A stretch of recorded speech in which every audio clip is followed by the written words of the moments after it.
పట్టభద్రుల ఎన్నికల్లో కాంగ్రెస్ జెండా ఎగరబోతుంది. యువత, మేధావులు, ఉద్యోగులు మార్పు కోరుకుంటున్నారు. పట్టభద్రులు స్వచ్ఛందంగా మద్దతు తెలపడం సంతోషం. పార్టీలకు అతీతంగా మల్లన్నను గెలిపించాలని డిసైడ్ అయ్యారు పట్టభద్రుల ఎమ్మెల్సీ అభ్యర్థి, కాంగ్రెస్ ఎమ్మెల్సీ అభ్యర్థి తీన్మార్ మల్లన్న.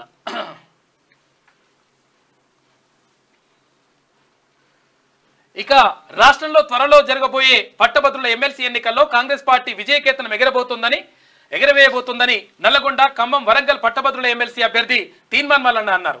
ఎమ్మెల్సీ ఎన్నికల ప్రచారంలో భాగంగా సోమవారం ఉమ్మడి వరంగల్ జిల్లాలోని పట్టభద్రులు, ఉద్యోగులు, కళాశాలలు, ఇన్స్టిట్యూట్ కేంద్రాల్లో పర్యటించారు. ఈ సందర్భంగా తీన్మార్ మల్లన్న మాట్లాడుతూ స్వరాష్ట్రంలో అక్రమ కేసులు, వేధింపులే మిగిలాయని, తెలంగాణ ఇచ్చిన సోనియమ్మ రాజ్యంలో ప్రశ్నించే గొంతుకకు, ఉద్యమ నాయకులకు గౌరవం దక్కిందన్నారు.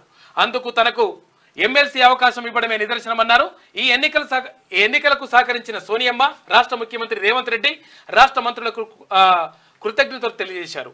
మే 27న జరిగే ఉమ్మడి వరంగల్, ఖమ్మం, నల్గొండ పట్టభద్రుల ఎమ్మెల్సీ ఉప ఎన్నికల్లో అధిక మెజార్టీతో గెలిపించి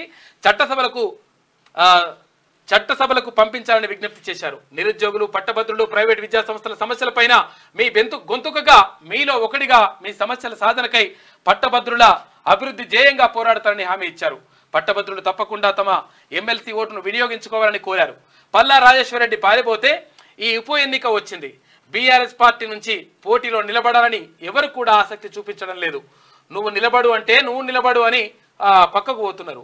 రండి చూసుకుందాం అని తీన్మార్ మల్లన్న సవాల్ విసిరారు. ఈ సమావేశాలకు స్టేషన్ గన్పూర్ ఎమ్మెల్యే కడియం శ్రీహరి, పాలకుర్తి నియోజకవర్గం ఎమ్మెల్యే మామిడ్యాల యశస్విని రెడ్డి, పాలకుర్తి నియోజకవర్గం incharge Hanumandla Jhansi Rajender Reddy, Congress party MP అభ్యర్థి కడియం కావ్య, కాంగ్రెస్ కార్యకర్తలు, నాయకులు, అభిమానులు, తీన్మార్ మల్లన్న టీం సభ్యులు అందరూ కూడా పాల్గొన్నారు. నిన్న ఉమ్మడి వరంగల్లో పర్యటనలు జరిగింది.